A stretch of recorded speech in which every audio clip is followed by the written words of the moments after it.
So I figured something out that I thought I'd tell you about.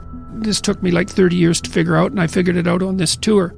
So there's this old idea, that you have to rescue your father from the belly of the whale, right? From some monster that's deep in the abyss. You see that in Pinocchio, for example, but it's a very common idea. And I figured out why that is, I think. So imagine that we already know from a clinical perspective that, if you set out a path towards a goal, which you want to do because you need a goal and you need a path, because that provides you with positive emotion, right? So you set up something as valuable, so that implies a hierarchy. You set up something as valuable. You decide that you're going to do that instead of other things, so that's kind of a sacrifice, because you're sacrificing everything else to pursue that. And then you experience a fair bit of positive emotion and meaning as you watch yourself move towards the goal. And so the implication of that is the better the goal, the more full and rich your experience is going to be when you pursue it. So that's one of the reasons that's one of the reasons for developing a vision and for fleshing yourself out philosophically, because you want to aim at the highest goal that you can manage. Okay, so you do that, and then what you'll find is that as you move towards the goal, there are certain things that you have to accomplish that frighten you. Maybe you have to learn to be a better speaker, a better writer, a better thinker. You have to be better to people around you, or you have to learn some new skills and you're afraid of that. Whatever, because it's going to stretch you if you pursue a goal, and so that'll put you up against challenges. Okay, so all the clinical data indicates, the opposite of safe spaces, as Jonathan Haidt has been pointing out, that what you want to do when you identify something that someone is avoiding, that they need to do because they're afraid, you have them voluntarily confront it. And so you break it down. What you try to do, if you're a behavior therapist, is you break down the thing they're avoiding into smaller and smaller pieces until you find a piece that's small enough so they'll do it. And it doesn't really matter, as long as they start it, then they can put the next piece on and the next piece. And what happens is they don't get less afraid, exactly, they get braver.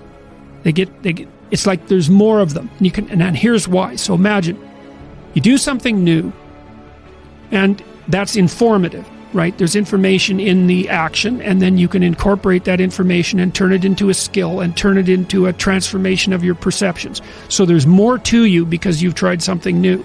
So that's one thing.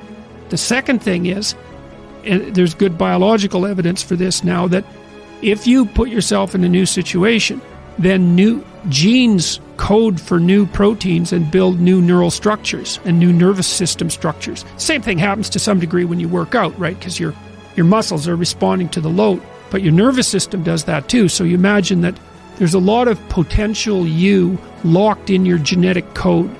And then if you put yourself in a new situation, then the stress, that's the situational stress that's produced by that particular situation, unlocks those genes and then builds new parts of you. And so that's very cool, because who knows how much there is locked inside of you. Okay, so now here's the idea. So let's assume that scales as you take on heavier and heavier loads. That more and more of you get more and more informed because you're doing more and more difficult things, but more and more of you gets unlocked.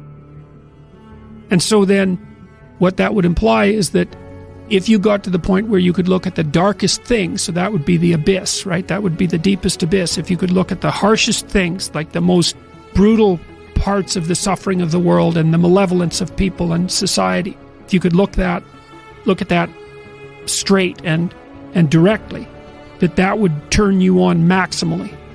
And so that's the idea of rescuing your father, because imagine that you're like the potential composite of all the ancestral wisdom that's locked inside of you biologically. But that's not going to come out at all unless you stress yourself, unless you challenge yourself. And the bigger the challenge you take on, the more that's going to turn on. And so that as you take on a broader and broader range of challenges and you push yourself harder, then more and more of what you could be turns on, and that's equivalent to transforming yourself into the ancestral father.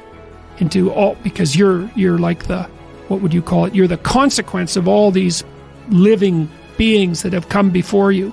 And that's all part of your biological potentiality. And then if you can push yourself, then all of that clicks on.